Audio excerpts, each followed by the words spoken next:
প্রধান উপদেষ্টা ডক্টর ইউনূস ও বিএনপির ভারপ্রাপ্ত চেয়ারম্যান তারেক রহমানের লন্ডনের বৈঠকের পর দেশের রাজনীতিতে কিছুটা স্বস্তির আভাস মিলেছিল। তবে বৈঠকের ১৬ দিনের মাথায় দেশের রাজনীতিতে এক নতুন উত্তাপ ছড়িয়েছে, যার কেন্দ্রবিন্দুতে রয়েছে সমানুপাতিক পদ্ধতিতে নির্বাচনের, যা নিয়ে চলছে নতুন বিতর্ক। গত ২৮ জুন ইসলামী আন্দোলনের মহাসমাবেশে পিআর পদ্ধতির পক্ষে জামায়াত, এনসিপি, এবি পার্টি, খিলাফত মজলিস সহ ইসলামপন্থী রাজনৈতিক দলগুলোর সমর্থন জানায়। এমনকি ওই সমাবেশে উপস্থিত হিন্দু মহাজোট, বৌদ্ধ খ্রিস্টান সংগঠনের নেতারাও পিআর পদ্ধতিতে নির্বাচনের পক্ষে সমর্থনের বার্তা দেন। এমন অবস্থায় বিএনপির অবস্থান। বিএনপি স্পষ্ট ভাষায় পিআর পদ্ধতির বিরোধিতা করেছে। মির্জা আব্বাস একে নির্বাচন পেছানোর কৌশল ও জাতিকে ধ্বংসের পথ বলে মন্তব্য করেছেন।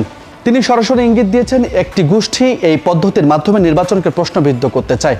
একই সঙ্গে সালাউদ্দিন আহমেদ বলেছেন, বাংলাদেশের বাস্তবতায় পিআর বাস্তবায়ন জটিল ও অনুপযুক্ত। অন্যদিকে জামায়াতে ইসলামী সেক্রেটারি জেনারেল অধ্যাপক মিয়া গোলাম পরোয়ার বলেছেন, পিআর পদ্ধতিতে কারচুপি ও পেশি শক্তির ব্যবহার অনেকাংশে কমে আসবে। এটি গণতান্ত্রিক।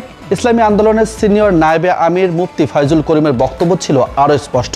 তিনি বিএনপিকে ক্ষমতায় যাওয়ার গ্যারান্টি কে দিয়েছে তেমন প্রশ্ন তুলেছেন এবং দুর্নীতিবাজদের মানুষ দেখতে চায় না এমন মন্তব্য করেছেন।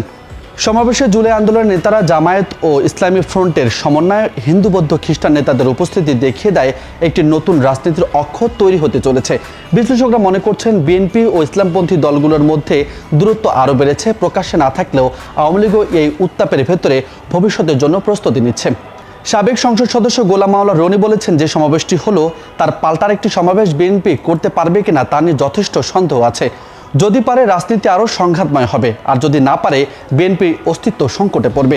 এখন প্রশ্ন হচ্ছে, ভবিষ্যতের রাজনীতি কোন পথে?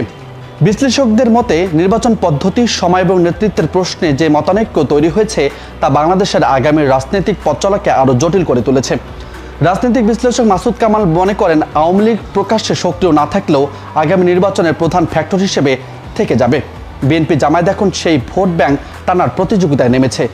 সবশেষ বলা যায়, পিআর পদ্ধতিকে ঘিরে উদ্ভূত পরিস্থিতি এবং বিতর্ক বাংলাদেশের রাজনীতিকে আরেক দফা উত্তপ্ত করে তুলেছে। এই উত্তাপের শেষ কথা তা এখন সময় বলে দেবে। দর্শক, এতক্ষণ সঙ্গে ছিলাম রাজু আহমেদ। পরবর্তী আয়োজনে আবারও সঙ্গে থাকবো। ততক্ষণ সবাই ভালো থাকবেন, সুস্থ থাকবেন।